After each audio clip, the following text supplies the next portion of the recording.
La tipo compuerta o gate, mariposa, y la de postindicador, que es también compuerta con otro tipo de actuación. Esta es la misma imagen que vimos hace un momento en la succión de una bomba contra incendios de la válvula OSI y la bomba Yoke. ¿Ok?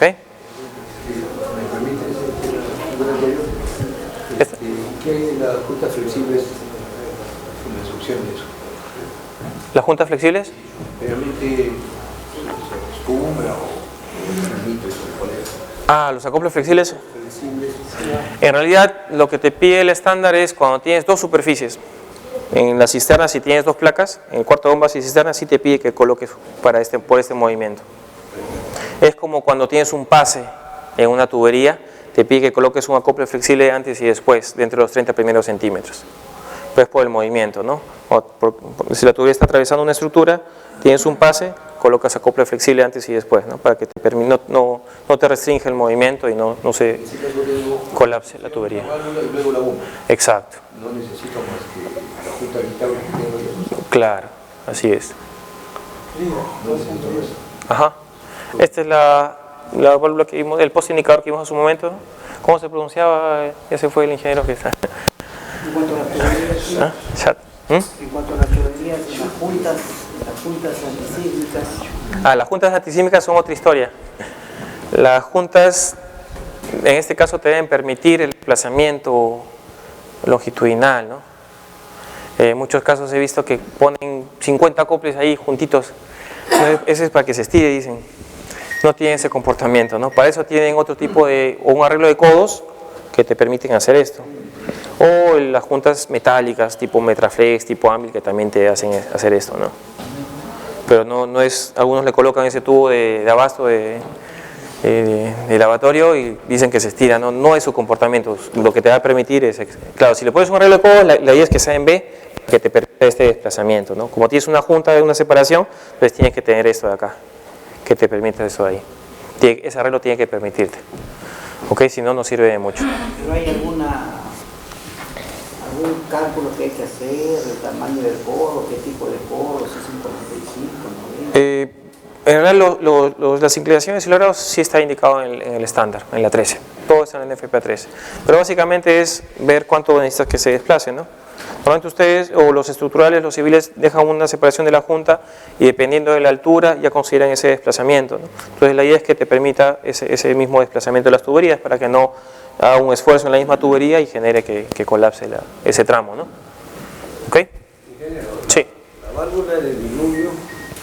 La válvula de diluvio. ¿Va a garantizar una presión determinada o la presión de la línea? ¿O es una válvula reductora también a la presión? No, la válvula de diluvio solamente te restringe el paso del agua, nada más. Y está controlada de tres maneras: eléctricamente, neumáticamente e hidráulicamente. Puede ser cualquiera de esas tres maneras. Te va a restringir el paso. Entonces, como les comentaba hace un momento, tienes la válvula de diluvio, tienes tú una línea seca y con los detectores mandas una señal para que recién se aperture y deje pasar el agua.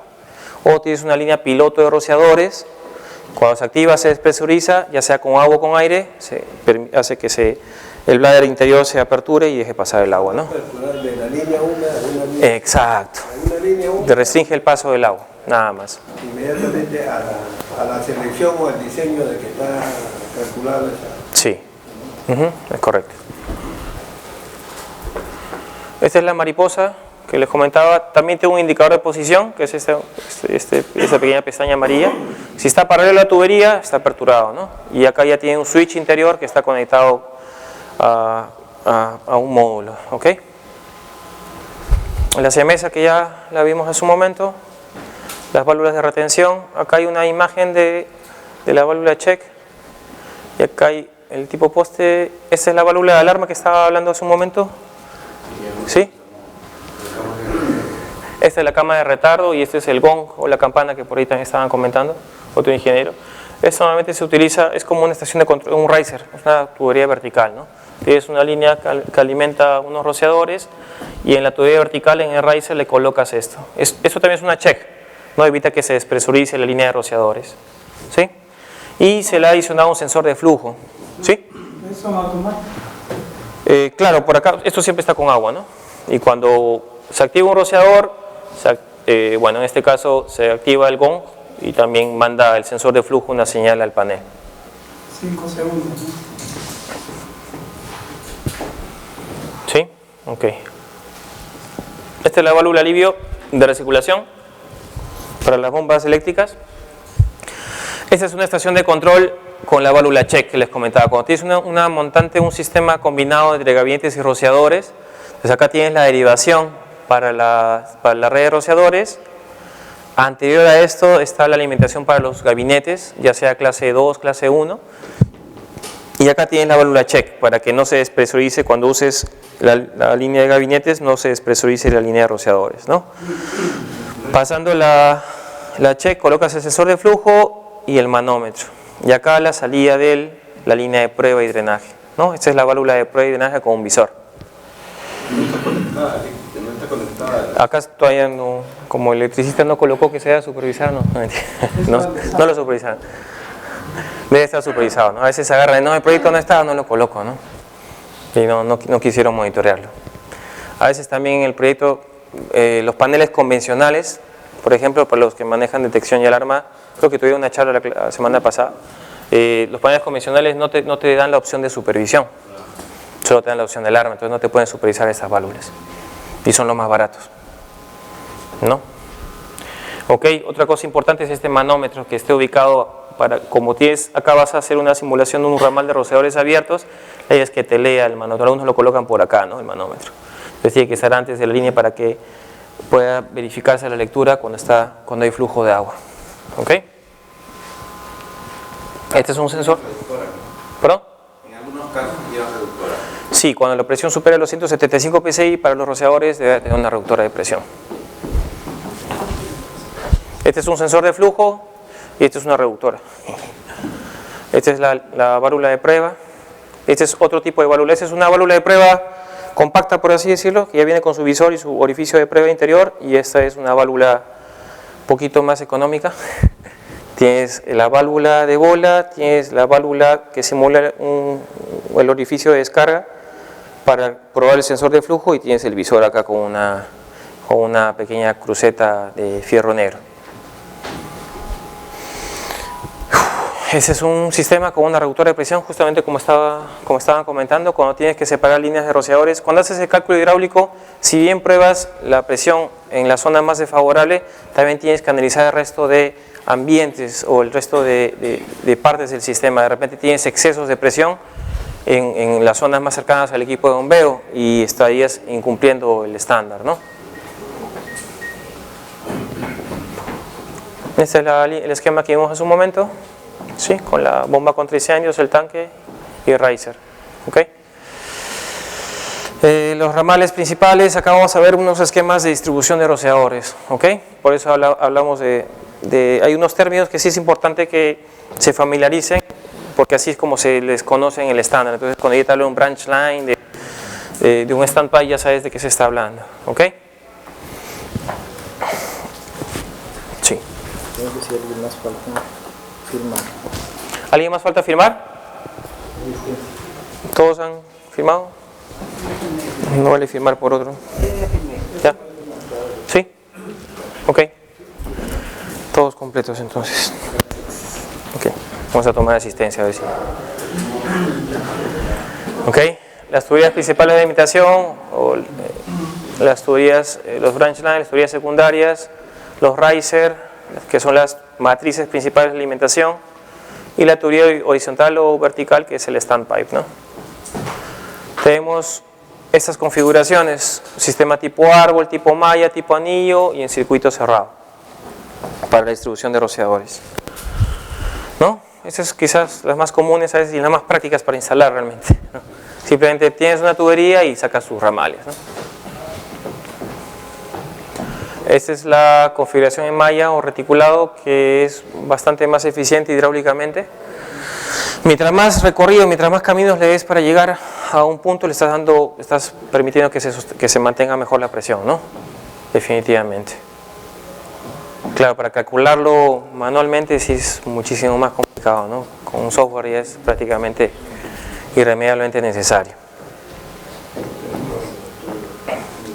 realidad también va a depender mucho de la cantidad de agua que necesites. Si es un almacén, definitivamente esta opción es la mejor, ¿no?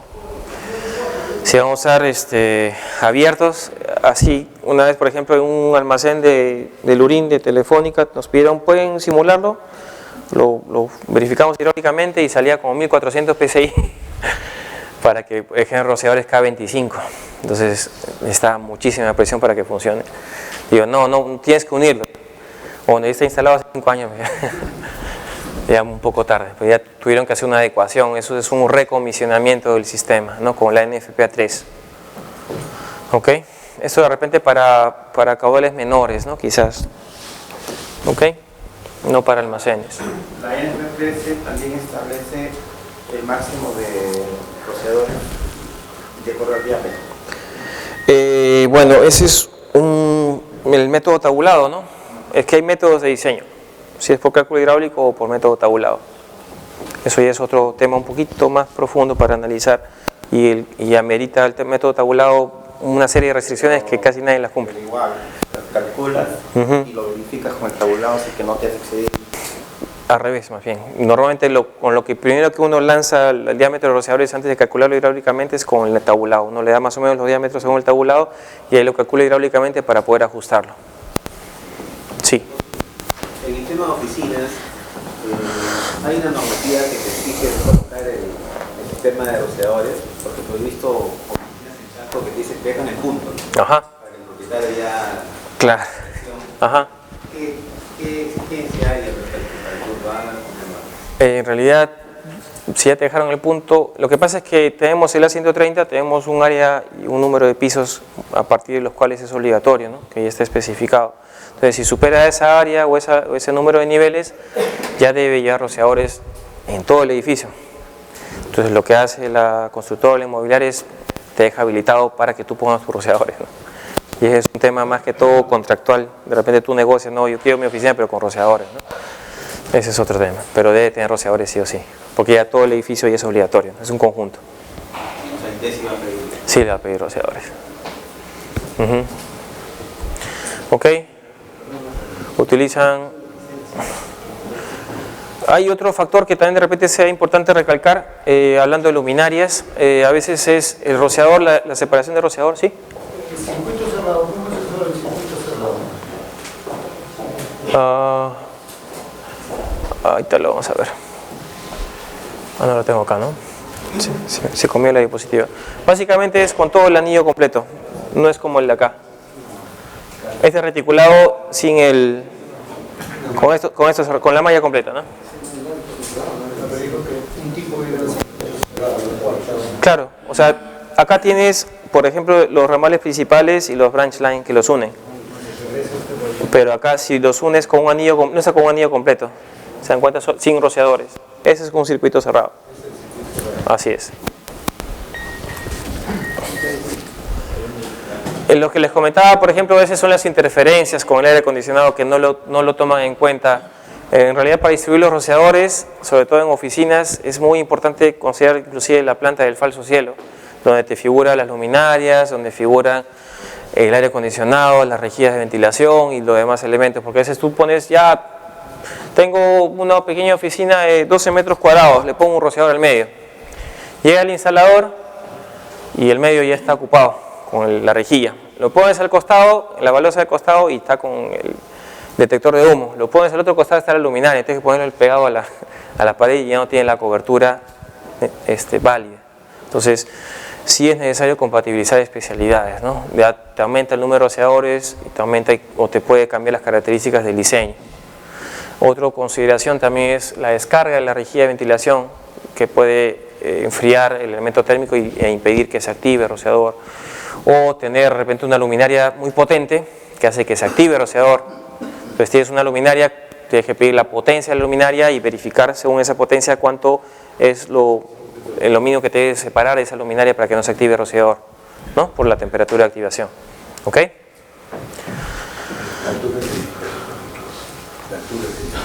Sí. ¿La altura del techo? ¿Qué tipo de rociador que hay que poner? De 12, 14 metros. Claro. Los dos dicen en las entradas donde tiene ¿Conviene o no conviene? ¿Conviene poner rociadores? Sí, bueno, se hace necesario en muchos casos, ¿no? Tener la consideración. Lo que pasa es que el rociador, el calor se transmite de tres maneras: por convección, por radiación y por advección. Entonces, normalmente la restricción de rociador es una separación con respecto a la superficie del techo. Depende del tipo de rociador, te da una restricción, ¿no? Si es estándar es de 1 a 12 pulgadas, si es de cobertura extendida o si es SFR tienes hasta 45 centímetros. Entonces, esas condiciones ya están dadas dentro del ambiente para el cual se diseña. ¿Ok? El problema de eso es cuando es vivienda. Por ejemplo, según la norma 130, las edificaciones de mayores de 20 de rociadores. Sí. ¿Cómo le das una altura determinada a ¿no? en vivienda, sabiendo que necesitamos pues, los 30 centímetros para dejar rociador? No, o sea, esa es la distancia máxima, pero puedes ponerlo. Pero es que en vivienda no se suele hacer alturas muy altas. Es que hay rociadores residenciales también. El rociador residencial aplica para esas viviendas. ¿Cuánta es la altura para eso? Esa es la NFPA 13R. No, la altura ¿cuánto se puede poner para el rociador para No, o sea, como les digo, depende del tipo de rociador. Si vas a poner un rociador estándar, puede estar de 1 a 12 pulgadas. El deflector. 12 pulgadas, ¿cuánto es? De 1 son 30 centímetros. 30 centímetros en vivienda. No, ese es el tope.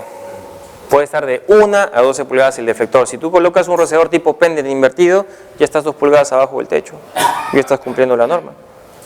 O sea, el máximo es Exacto, es el máximo, es la separación máxima, no es que sea la mínima. ¿Puede ser encontrar tubería? Sí se empotra, ¿no? Para eso se utiliza tubería plástica. La CPVC, CPVC o el polipropileno, ¿no? estoy colocando el rociador en el cielo raso. Así es. Eso es lo que se está colocando. La tubería que coloque no se sabe si es listada o no listada. Si es CPVC listado, bien, y si está bien instalado, perfecto, ¿no? Se ha visto algunos problemas, esos edificios están con unos problemas. En el raso. Así es una manera de colocarlo, por ejemplo.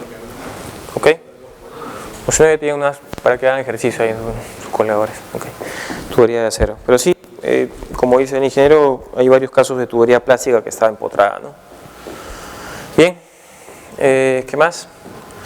Tenemos estos sistemas de rociadores, ¿no? De tubería seca, tubería húmeda, de preacción y diluvio. Creo que ya le hemos mencionado los 4, ¿o quieren que repita alguno?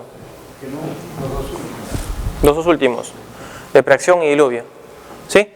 De preacción, por ejemplo, hablábamos, preacción, daba el caso de un data center que quieren usar un sistema de rociadores con agua. Entonces, si no quieres tener agua dentro de ese ambiente para evitar un incidente que perjudique, que se descargue agua dentro del mismo, entonces mantienes la tubería sin agua, controlada por otra válvula, y esa válvula se va a aperturar cuando reciba la señal de otro sistema, que puede ser un sistema de detección y alarma. Inclusive un sistema de detección y alarma con doble enclavamiento, o sea, se activa un sensor y recién cuando se activa el segundo sensor, recién manda la señal para que aperture el diafragma e ingrese el agua. Y recién cuando el elemento térmico llega a su temperatura de activación, recién se descarga. Entonces, de esa manera ya te aseguras que sea, en caso de incendio, que va a funcionar el sistema. Y el sistema de diluvio que hablamos hace un momento para enfriamiento, ¿no? Por ejemplo, tienes una válvula de diluvio, tienes un sistema de rociadores de tubería seca, de rociadores abiertos, ¿no? Los nozzles, los spray nozzles, alrededor del tanque de GLP. Entonces quieres enfriar toda la superficie. Entonces eso está de repente con un cable térmico alrededor del tanque, y cuando llega a una temperatura manda la señal electrónicamente, hace que se aperture una pequeña solenoide y que se aperture la válvula de diluvio, ingrese el agua y comience a enfriar completamente la superficie metálica, ¿no? O de repente colocan detectores de flama en la periferia, eso va a depender mucho del estándar que maneje la fábrica, la refinería, el propietario, ¿no? Tienen estándares más altos, hay sensores, en Bupac por ejemplo le pusieron sensores infrarrojos para metano, y verificar apenas hay un sensor de flama, entonces apenas hay una flama y ya se activa el sistema de enfriamiento, ¿no? Algo por el estilo, ¿ok? ¿Sí? ¿Les quedó claro? Sí, perfecto. ¿Alguna consulta más sobre ese tema? Avanzamos. Una cámara de bombeo, para una cámara de bombeo ¿Un cuarto de bombas? No, son rociadores estándar. Sí, estándar nada más. Lo único que hay que ver es la temperatura de activación, por ejemplo, ¿no? Acá están los conceptos. ¿Perdón? En preacción, claro, se mantiene la tubería sin agua. Entonces recién se presuriza. ¿Qué diferencia con la tubería? La tubería seca en sí, estás hablando de la tubería que no tiene agua, ¿no? Claro, esa es tubería seca. La aplicación va a depender del sistema en el cual se use, ¿no? La tubería seca sirve cuando no puedes tener agua adentro. Casi lo mismo con la presión. Claro, en este caso tienes un sistema seco y el diseño de los rociadores también, el tiempo de respuesta claro, el tiempo de respuesta va a ser más largo y repercute en el área de diseño y en la densidad de aplicación de agua. ¿Ok? Sí, no es tan fácil. Sí. ¿El rociador tiene algún tiempo de desactivación? El RTI, ¿no? Tiene un tiempo de activación. El índice de tiempo de respuesta. ¿Es automático? El rociador es automático, sí. Tiene un elemento térmico, llega a su temperatura de activación y depende del RTI, después de un tiempito se va a activar, ¿no? Depende de la desactivación es manual, o sea, se aperturan los rociadores en caso de un incendio y alguien tiene que cerrar la válvula, y drenar y cambiar los rociadores por otros nuevos, ¿no? Por eso también por estándar te pide que tengas un número de rociadores repuestos según la cantidad de rociadores que tengas instalados. Eso ya hay que cambiarlo, sí. No le puedes poner ahí otra, no se le puede cambiar.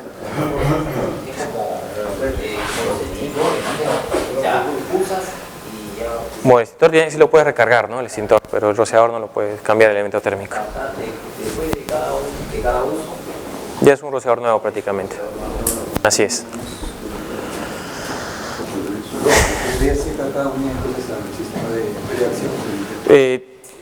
Por eso, ¿a qué le están llamando tubería seca ahorita? Si es una tubería, por ejemplo, claro, en este caso lo que está pasando en la válvula, igual que la válvula de Lewis, está seco, ¿no? No tiene agua. Sigue siendo seco, pero depende a qué tipo de sistema esté perteneciendo, ¿no? ¿Ok? Bien, este es un tipo de rociadores que vimos en la imagen, ¿no? Este es el riser, la tubería de limitación principal, y esta es la distribución de rociadores. Una válvula de retención. Ese es un pequeño manifold con un sistema es para un almacén, ¿no? Acá tienes 1, 2, 3, 4 sistemas de rociadores y una línea de gabinete que normalmente no tiene esta válvula de alarma, ¿no?